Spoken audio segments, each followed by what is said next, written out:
आज के लेक्चर में हम पृथ्वी की उत्पत्ति के बारे में द्वैतवादी संकल्पना के बारे में चर्चा करने जा रहा हूं। द्वैतवादी संकल्पना आपका है, यह क्या है? द्वैतवादी संकल्पना।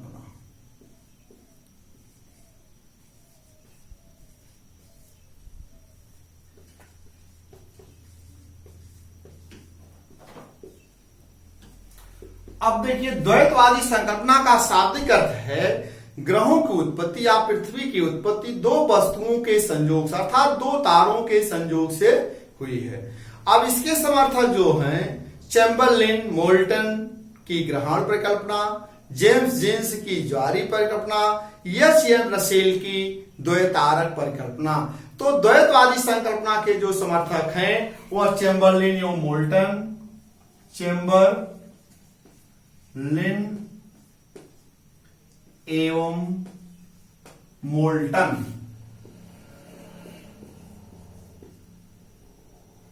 चैम्बरलेन एवं मोल्टन की ग्रहण परिकल्पना,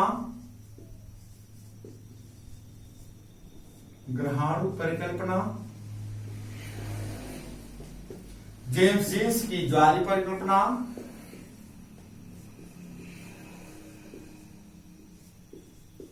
जेम्स जीन्स की ज्वारीय परिकल्पना,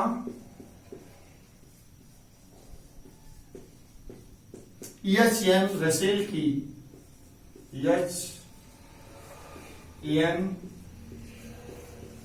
रसेल की द्वैतारक परिकल्पना,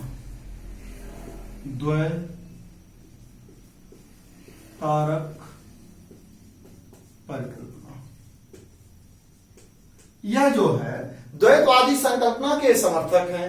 चैम्बरलेन मोल्टन की ग्रहण परिकल्पना, जेम्स जीन्स की ज्वारीय परिकल्पना, अब आपका एच.एन. रसेल की ज्वारीय परिकल्पना, आप यह एच.एन. रसेल की द्वैतारक परिकल्पना। अब हम आपको बताने जा रहा हूं चैम्बरलेन की मोल्टन की ग्रहण परिकल्पना, चैम्बरलेन मोल्टन की ग्रहण परिकल्पना।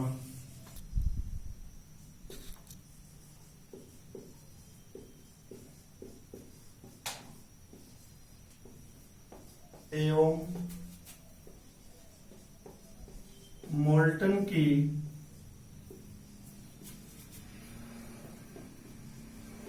ग्रहण परिकल्पना।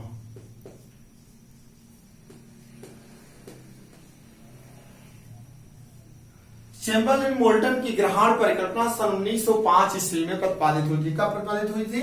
सन 1905 ईस्वी में। सन 1905 ईस्वी में चैम्बरलेन का कथन था कि ब्रह्मांड में पहले से सूर्य के अलावा एक साथी तारा था। तो ब्रह्मांड में जो सूर्य था वह सूर्य जो है तप्त एवं गैसपूर्ण नहीं था। चैम्बरलेन ने यह मान लिया कि इस ब्रह्मांड में जो सूर्य है वह ठोस एवं शीतल था। अब जब साथी तारा ब्रह्मांड में जब साथी तारा सूर्य के नजदीक आता गया, जैसे हम आपको बता दे रहे हैं, यह आपका है सूर्य, क्या है? सन। ये आपका सन है,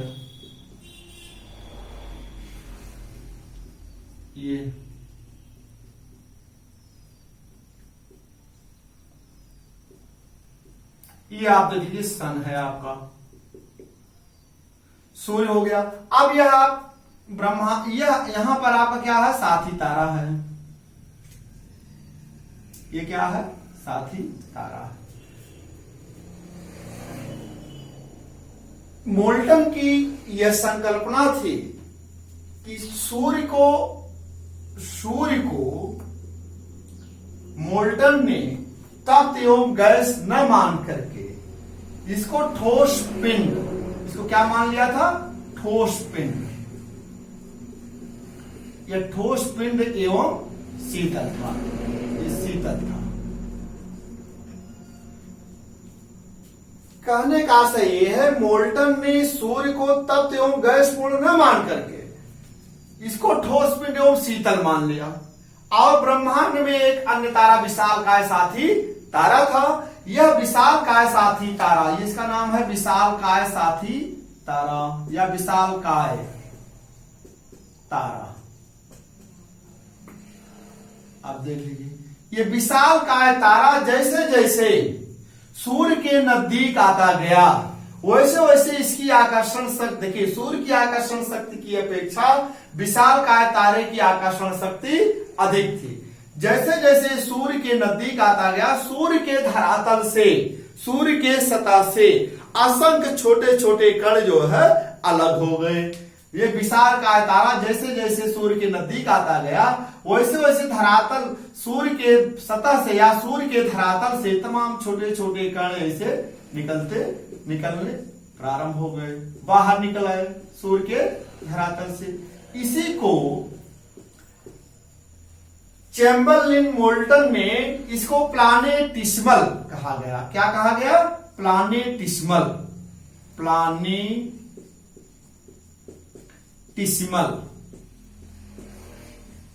जिसे हिंदी में कहा जाता है ग्रहाणु परिकल्पना। ग्रहाणु कहते हैं इसे, क्या कहते हैं? ग्रहाणु। तो अब ये देखिए ग्रहाणु हो गया है कि विशालकाय तारा जैसे जैसे सूर्य के नजदीक आता गया वैसे सूर्य के धरातल से असंख्य छोटे छोटे टुकड़े निकलना प्रारंभ हो गए और इसी को इन्होंने प्लानेटिस्मल कहा, ग्रहाणु कहा, जिसको हम ग्रहाणु के नाम से जानते हैं। अब ये ब्रह्मांड में बिखरे हुए हैं, ये जो छोटे छोटे कण हैं ये ब्रह्मांड में बिखरे हुए कण थे। कालांतर में ये कण एक दूसरे से जुड़ते चले गए। कालांतर में जो ग्रहाणु परिकल्पना, छोटे छोटे जो कण हैं धूल, ये ठोस पिंड के सूर्य के धरातल से जो छोटे छोटे कण निकले हुए हैं, ये कालांतर में ये छोटे छोटे कण एक दूसरे से जुड़ते, ऐसे एक दूसरे से जुड़ते चले गए। एक आकार का इनका एक आकार बनता चला गया। इससे 9 पिंड बन गए, 9 केंद्र हो गए। ये जो जो छोटे छोटे कण थे एक दूसरे से जुड़ते चले गए और 9 पिंड के रूप में बने, जो कि 9 ग्रह कहलाए। अब ये 9 ग्रहों का निर्माण हो गया इसी प्लानेटिस्मल से, ग्रहाणु से। ये जो है आपका ग्रहाणु परिकल्पना है। किसका है? चैम्बरलिन मोल्टन की ग्रहाणु परिकल्पना। तो इसी को इन्होंने बताया। फिर समझ लीजिए चैम्बरलिन ने सूर्य को तप्त एवं गैस पूर्ण न मान करके सूर्य को एक ठोस पिंड शीतल मान लिया और एक विशालकाय साथी तारा सूर्य के नजदीक जैसे जैसे आता गया उसके धरातल से तमाम छोटे छोटे टुकड़े बाहर निकल करके आने लगे और कालांतर में ये छोटे छोटे टुकड़े जो है आपस में एक दूसरे से जुड़ते चले गए और उसमें से 9 ग्रह का निर्माण हो गया। जैसे जैसे इनका आकार बढ़ता गया वैसे वैसे उसी रूप से ग्रहों का भी निर्माण होता चला गया। जैसे बुध, शुक्र, पृथ्वी, मंगल, बृहस्पति, शनि, अरुण, वरुण और यम, इसलिए सूर्य से। तो यह जो है आपका, लेकिन अब विशालकाय तारा आगे निकल गया, सूर्य से बहुत आगे निकल गया और ये जो छोटे छोटे ग्रहाणु जो 9 पिंड, जब छोटे छोटे कण जो थे ठोस टुकड़े थे, जब 9 पिंड के रूप में बन गए, ये 9 पिंड जो है सूर्य का ही चक्कर लगाना शुरू कर दिए और इसीलिए कहा जाता है कि सूर्य जो है सौरमंडल का जनक है। तो यह आप सपोज कर लीजिए कि जो छोटे छोटे टुकड़े थे वो 9 पिंडों के रूप में परिवर्तित हो गए। छोटे छोटे कण एक दूसरे कण से मिलते चले गए। तो यह जो है चैम्बरलिन मोल्टन की ग्रहाणु परिकल्पना है। अब आप देख लीजिए कि चैम्बरलिन मोल्टन ने वायुमंडल का संगठन कैसे हुआ, ऊष्मा की उत्पत्ति कैसे हुई, महासागरों की उत्पत्ति कैसे हुई, इस पर भी ध्यान इन्होंने दिया है। अब हम आपको बताएंगे। तो पृथ्वी की उत्पत्ति हो गई। अब आप सपोज कर लीजिए पृथ्वी पर कैसे वायुमंडल का निर्माण हुआ, पृथ्वी पर ऊष्मा की उत्पत्ति कैसे हो गई, पृथ्वी पर महासागर का कैसे निर्माण हो गया। अब हम उस पर चर्चा करने जा रहे हैं। इस तरह से आप देखेंगे वायुमंडल का संगठन, वायुमंडल का संगठन, पृथ्वी पर वायुमंडल का संगठन, पृथ्वी पर वायुमंडल का संगठन, वायुमंडल का संगठन।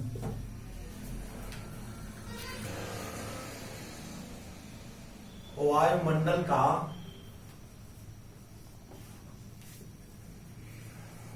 संगठन। अब देखिए मोल्टन ने जो बताया कि जो कण, छोटे छोटे कण जब ये बड़े आकार में परिवर्तित हो गए, तब्दील हो गए, तो पृथ्वी का आकार जैसे जैसे बढ़ता गया वैसे वैसे वह वायुमंडल को आत्मसात करता चला गया। जो भी हाइड्रोजन और नाइट्रोजन और कार्बन डाइऑक्साइड जो भी गैसें थी वह अपने में पृथ्वी जो थी उसको आत्मसात करती चली गई। तो अब आप सपोज कर लीजिए पृथ्वी का आकार जैसे जैसे बढ़ता गया वैसे वैसे वह वायुमंडल को आत्मसात करती चली गई। इस तरह से देख लीजिए मौलिक वायुमंडल का निर्माण हुआ। तो इससे क्या हो गया, मौलिक वायुमंडल का निर्माण हो गया। अब इसी तरह से पृथ्वी पर जो ऑक्सीजन का निर्माण हुआ, जब ज्वालामुखी विस्फोट हो गया तो उससे ऑक्सीजन निकली, तो पृथ्वी में के वायुमंडल में ऑक्सीजन भी परिवर्तित हो गया। पृथ्वी वायुमंडल को आत्मसात की है, तब वायुमंडल में ऑक्सीजन की भी मात्रा बढ़ गई। इसी तरह से जैसे जैसे पृथ्वी का आकार बढ़ता गया वह अपने वायुमंडल को आत्मसात करती चली गई और ज्वालामुखी विस्फोट के द्वारा ऑक्सीजन की उत्पत्ति हुई और वह ऑक्सीजन का भी निर्माण करना शुरू कर दी। अब आप दूसरा पॉइंट क्या है इन्होंने बताया, ऊष्मा की उत्पत्ति है। पृथ्वी पर ऊष्मा की उत्पत्ति, पृथ्वी पर ऊष्मा की उत्पत्ति। अब आप सोच कर लीजिए जैसे जैसे आपको शुरू में देख लीजिए मोल्टन ने बताया कि छोटे छोटे कण एक दूसरे कण पर से जुड़ते गए। जब एक कण दूसरे कण से जुड़ते गए तो ऊष्मा की उसके अंदर ऊष्मा का भंडार होता प्रारंभ हो गया। जैसे जैसे पृथ्वी का आकार बढ़ता गया वैसे वैसे उसमें ऊष्मा का भी भंडारण होना प्रारंभ हो गया। जब एक कण दूसरे कण से टकराते हैं तो ऊष्मा की उत्पत्ति होती है। तो इसमें सही है कि ऊष्मा की उत्पत्ति जो हुई है, जैसे आप आज भी जानते हैं पृथ्वी के अंदर जाने पर ऊष्मा की मात्रा बढ़ती है। जब एक कण दूसरे कण से टकराने लगे, जुड़ना शुरू हो गए, तो पृथ्वी पर ऊष्मा की उत्पत्ति प्रारंभ हो गई। इस तरह से जो है कहने का आशय है ग्रहाणुओं के मतलब ग्रहाणु जो है प्लैनेटिस्मों के आपसी टकराव के कारण भी ऊष्मा की उत्पत्ति हुई है। तो यह आपका हो गया पृथ्वी पर ऊष्मा की उत्पत्ति। अब तीसरा पॉइंट क्या है, महासागरों की उत्पत्ति। महासागरों की उत्पत्ति, महासागरों की उत्पत्ति। अब देख लीजिए महासागरों की उत्पत्ति जब वायुमंडल में स्थित जलवाष्प संपृक्तावस्था में आ जाती है, अर्थात जब वायुमंडल में जलवाष्प मतलब जल ग्रहण करने की क्षमता मतलब 100% से जब अधिक हो जाती है तो उसे संपृक्तावस्था कहा जाता है। तो संपृक्तावस्था आ जाती है तो वर्षण वृष्टि होना प्रारंभ हो जाती है। जब पृथ्वी पर वर्षा शुरू हो गई तो धीरे धीरे पृथ्वी के अंदर जल भंडारण की होना प्रारंभ हो गया।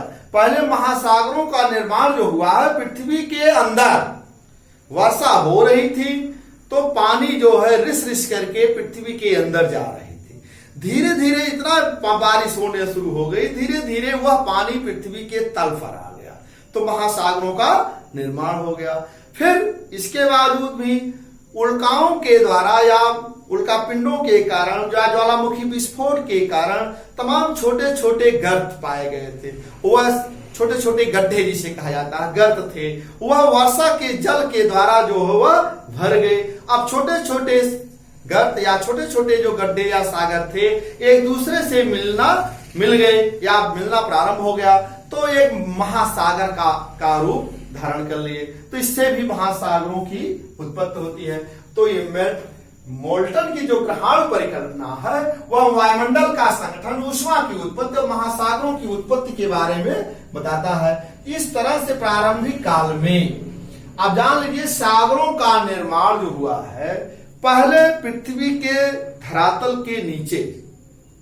याद रखिएगा चैम्बरलिन ने यहां बताया कि सागरों का निर्माण पहले धरातल के नीचे, पृथ्वी के नीचे, वह समय समय मतलब धीरे धीरे उसका जल ऊपर आना प्रारंभ हो गया और फिर इधर ज्वालामुखी विस्फोट से भी तमाम गर्त, छोटे छोटे गर्तों का निर्माण हो गया था। वो भी वर्षा के जल के द्वारा भर गए, एक दूसरे से मिल गए, तो सागर एवं महासागरों का निर्माण हो गया। तो आप सपोज कर लिए वायुमंडल का संगठन, ऊष्मा की उत्पत्ति और महासागरों की उत्पत्ति जो है चैम्बरलिन मोल्टन की ग्रहाणु परिकल्पना से सिद्ध हो जाता है। इस तरह से चैम्बरलिन के अनुसार जो है महासागर एवं महाद्वीपों का वितरण जो है इसी तरह से होता है और इसका कोई नियम नहीं है। चैम्बरलिन ने यहां तक कह डाला कि महाद्वीप एवं महासागरों का जो निर्माण हुआ है वह इसी तरह से हुआ है, इसका कोई नियम नहीं था।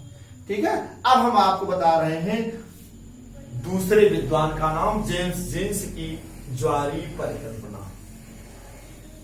जेम्स जीन्स की ज्वारीय परिकल्पना। अब आप देखेंगे जेम्स जीन्स की ज्वारीय परिकल्पना जो है वह सौरमंडल की उत्पत्ति में, जैसे जेम्स जीन्स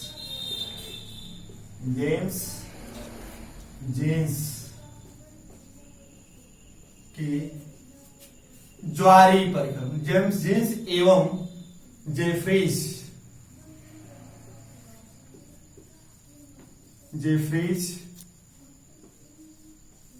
की ज्वारीय परिकल्पना।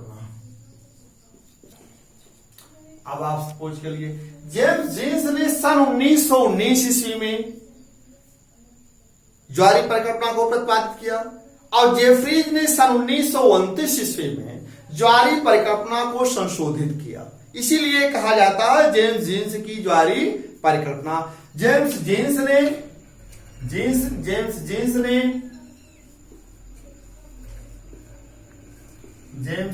ने सन 1919 ईस्वी में, सन 1919 ईस्वी में, और जेफ्रीज ने सन 1929 ईस्वी में ज्वारीय परिकल्पना को संशोधित किया था।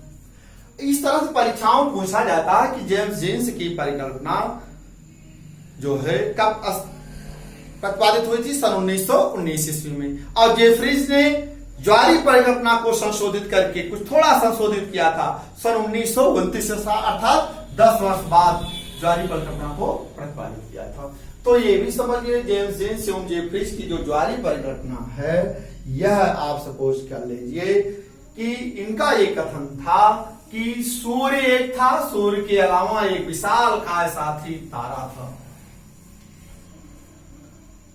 यह आपका क्या है? सूर्य है। देखिए हम आपको बना दे रहे हैं, ये आपका क्या है? सूर्य है। ये सूर्य हो गया।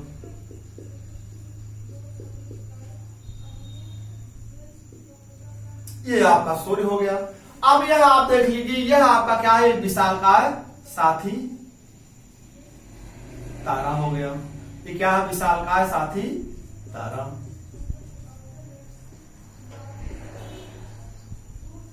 विशालकाय तारा। अब आप देखिए विशालकाय तारा ज्वारीय शक्ति है इसमें।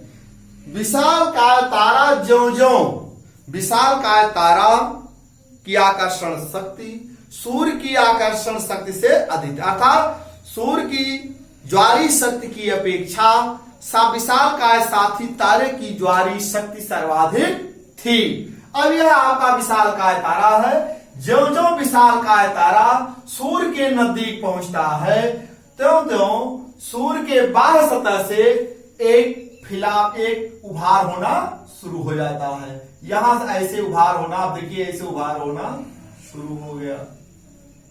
ज्यों-ज्यों विशालकाय तारा सूर्य के नजदीक पहुंचता है वैसे वैसे सूर्य के बाह्य सतह में उभार होना शुरू हो जाता है। अंत में क्या होता है? जैसे जैसे यह नजदीक पहुंचता है अंत में यह एक टुकड़े के रूप में ऐसे अलग हो जाता है। जब विशालकाय तारा सूर्य के नजदीक पहुंचता है तो सूर्य के जो बाह्य सतह में उभार हो रहा था वो टूट जाता है, वो टूट करके एक टुकड़े के रूप में परिवर्तित हो जाता है। तो जेफ्रीज ने इसको फिलामेंट कहा। क्या कहा? फिलामेंट। अब ये परीक्षा में पूछा था फिलामेंट किसका है? जेम्स जीन्स की जेफरी ज्वारीय परिकल्पना है। अब आप यही सपोज कर लिए विशाल का तारा जो जो सूर्य के नजदीक पहुंचता है उसमें एक बार उभार होने लगता है और जैसे और नजदीक पहुंचता है तो जो बार भाग इसका उभार हो रहा वह टूट करके अलग हो जाता है एक टुकड़े के रूप में। उसको इन्होंने फिलामेंट कहा। क्या कहा? फिलामेंट कहा। अब आगे चल करके आप सपोज कर लीजिए जैसे जैसे सूर्य के निकटतम दूरी पहुंचने के कारण अधिकतम आकर्षण शक्ति के प्रभाव में आने से यह जो है इसी का यह चक्कर लगाने लगा फिलामेंट। अब विशाल का तारा और आगे निकल गया, इसका कुछ पता नहीं है, इसीलिए कहा था यह हाइपोथेसिस है। विद्वान कहते कहते आगे निकल गए, उसकी कमियों को नहीं खोजा कि विशाल का तारा गया कहां से। जब विशाल का तारे की आकर्षण शक्ति सर्वाधिक है तो इसी का चक्कर लगाना चाहिए था फिलामेंट टुकड़े का, लेकिन विशाल जब इसका टुकड़ा अलग हो गया सूर्य की धरातल से तो फिलामेंट निकल गया, तो विशाल का तारा बहुत आगे निकल गया और यह जो सूर्य की आकर्षण शक्ति, यह फिलामेंट जो है सूर्य की आकर्षण शक्ति की परिधि में ही आ गया, यह इसी का ही चक्कर लगाना शुरू कर दिया। कालांतर में फिलामेंट से 9 टुकड़े निकल गए, वो 9 ग्रह कहलाए और इसी सूर्य का ही चक्कर लगाना शुरू कर दिए। ये क्या हो गया आपका? जेम्स जीन्स की ज्वारीय परिकल्पना है। देखिए हमेशा 2 तारे, आपको बताए थे उनकी द्वैतारक परिकल्पना में हमेशा 2 तारों के संयोग के बारे में बताया जा रहा। अब यह फिलामेंट जो है एक सिगार का रूप धारण कर लिया था। सपोज कर लीजिए फिलामेंट एक सिगार का रूप धारण कर लिया था। अब सिगार जानते हैं ये इधर सिरा ये रहेगा, ये सिरा पतला होगा ऐसे। अब ये सिगार का रूप कैसे धारण कर लिया? हजारों किलोमीटर का था ये सिगार का, ये सिगार का रूप धारण कर लिया। क्या कर लिया? फिलामेंट जो था यह सिगार का रूप धारण कर लिया, सिगार का रूप धारण कर लिया। कैसे? दोनों सिरे इसके पतले हो गए, इधर सूर्य की आकर्षण शक्ति था या फिलामेंट अपनी तरफ खींचने लगा और इधर विशालकाय तारा भी अपनी तरफ खींचने लगा। अंत में यह जो है सूर्य विशालकाय तारा आगे निकल गया और यह सिगार का रूप धारण कर लिया और ऐसे इसमें से ग्रहों का निर्माण शुरू हो गया। एक ऐसे बने 2 3 4 5 6 7 8 9 ऐसे ग्रहों का निर्माण हो गया। आप देखिए हमेशा आज भी कैसे है, सबसे छोटा ग्रह कौन सा है? बुध है, शुक्र है, पृथ्वी, मंगल, बृहस्पति सबसे बड़ा ग्रह है, फिर शनि, अरुण, वरुण और यम। इसी तरह से जब हम देखते हैं तो उनकी ग्रहों के आकार में भी भिन्नता मिलती है। तो यह जब सिगार का रूप धारण कर लिया, अब सिगार का रूप कैसे धारण कर लिया ये आप जान लीजिए। दोनों तारे अपनी तरफ खींचना प्रारंभ कर दिए और जब खींचना प्रारंभ कर दिया आकर्षण ज्वारीय शक्ति के कारण तो उसके दोनों सिरे पतले हो गए, बीच में चौड़ा हो गया। तो आज भी आप देखेंगे शुरू से लेकर के सूर्य से क्रमशः दूरी के अनुसार जब हम ग्रहों को देखते हैं तो उनका आकार सूर्य से क्रमशः चलते हैं तो आकार छोटा मिलता है। जैसे जैसे हम सूर्य के सतह से दूर चलते हैं वैसे वैसे उन ग्रहों का आकार बढ़ता, फिर जब हम दूर जाते हैं बहुत दूर तो उनका आकार छोटा होता प्रारंभ हो जाता है। तो सिगार का रूप में है, यही सपोज कर लीजिए इस सिगार का रूप धारण कर लिया और 9 ग्रह कहलाए। यह क्या हुआ? सूर्य का चक्कर लगाना प्रारंभ कर दिए। ये जो था आपका जेम्स जीन्स की ज्वारीय परिकल्पना है। याद रखिएगा परीक्षाओं में पूछा जाता है कि फिलहाल जेम्स जीन्स की ज्वारीय परिकल्पना क्या है। जेम्स जीन्स ने पहले बता दिया कि ब्रह्मांड में सूर्य था एक और उसका एक विशालकाय साथी तारा था। विशालकाय साथी तारे की ज्वारीय शक्ति जो थी सूर्य की अपेक्षा अधिक थी। जैसे जैसे विशालकाय तारा सूर्य के नजदीक आता गया वैसे वैसे सूर्य के बाएं भाग पर उभार होना शुरू हो गया। अब एक टुकड़े के रूप में अलग हो गया बाएं भाग तो उसको फिलामेंट कहा गया। फिर दोनों की आकर्षण शक्ति के कारण जो है इधर सूर्य की आकर्षण शक्ति या ज्वारीय शक्ति के कारण और इधर जो है आपका विशालकाय तारे की कारण दोनों के सिरे जो है दोनों पतले होना प्रारंभ हो गए। वह एक सिगार का रूप धारण कर लिया, हजारों किलोमीटर का जो एक सिगार का रूप धारण कर लिया और वह कालांतर में विशालकाय तारा आगे निकल गया और यह जो सिगार था वह सूर्य का की ज्वारीय शक्ति के अंदर ही रहा, उसी का ही चक्कर लगाना शुरू हो गया और ये 9 टुकड़े निकल गए, 9 ग्रह कहलाए। आज भी सभी ग्रह सूर्य का ही चक्कर लगाते हैं। इसी क्रम से ग्रहों का जिस प्रकार से सूर्य से ग्रहों का निर्माण हुआ, उसी प्रकार से ग्रहों से उपग्रहों का निर्माण हुआ। अब देखिए, जैसे हमारे यहाँ 9 ग्रहों में बुध और शुक्र के पास कोई उपग्रह नहीं है, और सभी ग्रहों के पास उपग्रह है। सभी का चक्कर लगाते हैं ग्रहों, जितने जो भी उपग्रह है वो सूर्य का उपग्रह, जो भी उपग्रह है वह ग्रह का चक्कर लगाते हैं। अब तो इसी तरह से जो है बुध और शुक्र, परीक्षाओं में पूछा था, बुध और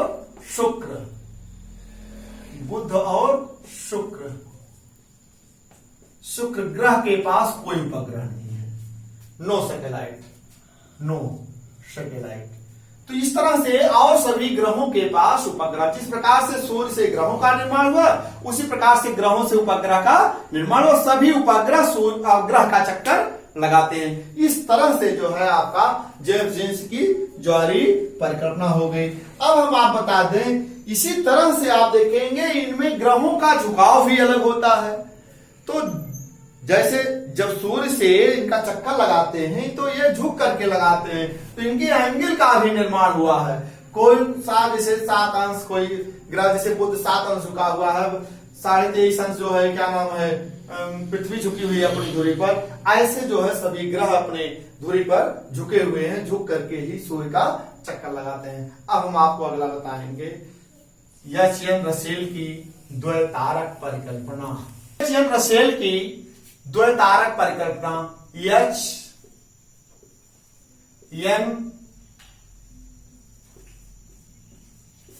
एच.एन. रसेल की द्वैतारक परिकल्पना, द्वैतारक परिकल्पना।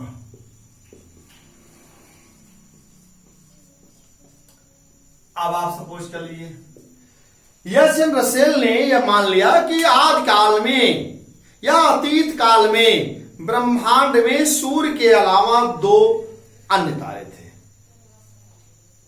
कि अतीत काल में या प्राचीन काल में या ब्रह्मांड में पहले से ही सूर्य के अलावा 2 तारे थे। सूर्य था एक साथी तारा था, जो साथी तारा था वो सूर्य का ही चक्कर लगा रहा था। अब इसके बाद विशालकाय साथी तारा भी आ गया। अब आप सपोज कर लीजिए, यहां देखिए आपको हम बता दे रहे, यह आपका क्या हो गया, सन है, ये सूर्य हो गया, यह साथी तारा हो गया। ये कौन हो गया, साथी तारा। अब साथी तारा सूर्य का चक्कर लगा रहा है इधर से, और इधर आपका क्या है, विशालकाय साथी तारा है। यह आपका क्या है, विशालकाय साथी तारा है। ये विशालकाय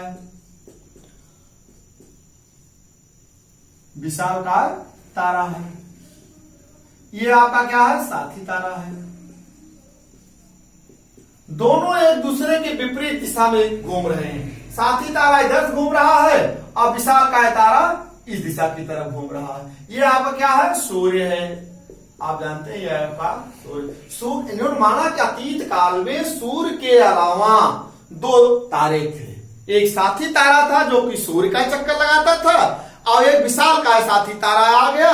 दोनों की विपरीत दिशा में, एक दूसरे की विपरीत दिशा में घूम रहे हैं। अब दोनों में आप सपोज कर लीजिए, साथी तारा,